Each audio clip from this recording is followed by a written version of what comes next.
শেরেবাংলা ফজলুল হকের তার স্মৃতিগুলি সব বিনষ্ট করে ফেলা হয়েছে। একটু আগে তার পরিবারের সদস্যরা বলছিলেন যে চাখারে তার যে গেট ছিল শেরেবাংলা তোরণ, সেটা ভেঙে ফেলে অন্য নাম দেওয়া হয়েছে সেখানে। এটা এটা রাজনৈতিক আচরণ নয়, কিন্তু করা হয়েছে। বহু কিছুই নষ্ট করে ফেলা হয়েছে।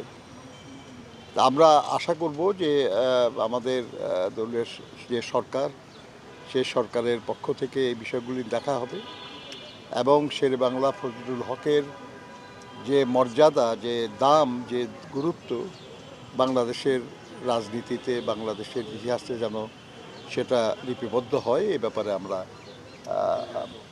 ব্যবস্থা নেওয়ার জন্য আমাদের দলের সিনিয়র যুগ্ম মহাসচিব এবং মাননীয় প্রধানমন্ত্রীর রাজনৈতিক এবং শিল্প বিষয়ক উপদেষ্টা এখানে আছেন।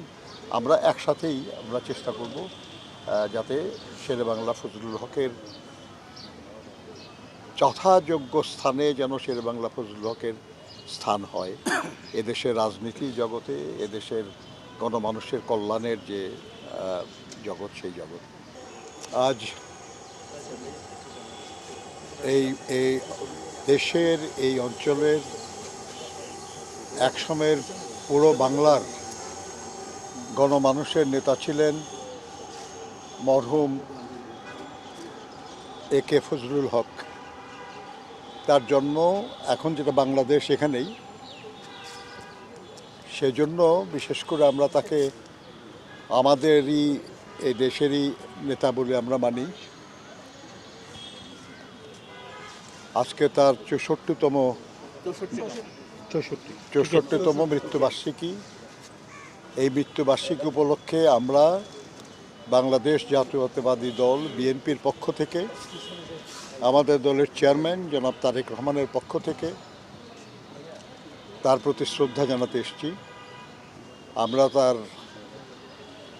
কবরে পুষ্পস্তবক দিয়ে শ্রদ্ধা জানিয়েছি, দোয়া করেছি তার আত্মার মাগফিরাতের জন্য, এবং আমরা বিশ্বাস করি যে বাংলাদেশের রাজনীতির ইতিহাসে তিনি ছিলেন এক প্রবাদ পুরুষ এবং এদেশের গণমানুষের কল্যাণের জন্য তার অসংখ্য অবদান। যেখানে তিনি শায়িত আছেন, এই ঢাকা বিশ্ববিদ্যালয়, এই বাংলাদেশের উচ্চ আদালত, এই বহু কিছু প্রতিষ্ঠার তার যথেষ্ট গুরুত্বপূর্ণ অবদান আছে। কৃষকদের জন্য তিনি যে প্রজাস্বত্ব আইন করিয়েছিলেন, এটা যুগ যুগ ধরে দেশের কৃষিজীবী মানুষ তার সুফল ভোগ করছে।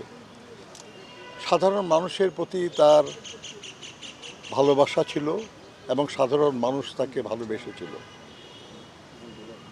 আমরা বিশ্বাস করি যে বাংলাদেশের সব রাজনৈতিক নেতা কর্মীরা তার কাছ থেকে শেখার অনেক কিছুই পাবে, কিন্তু তাকে নিয়ে আমাদের দেশে আলোচনা, পর্যালোচনা এটা কম হচ্ছে।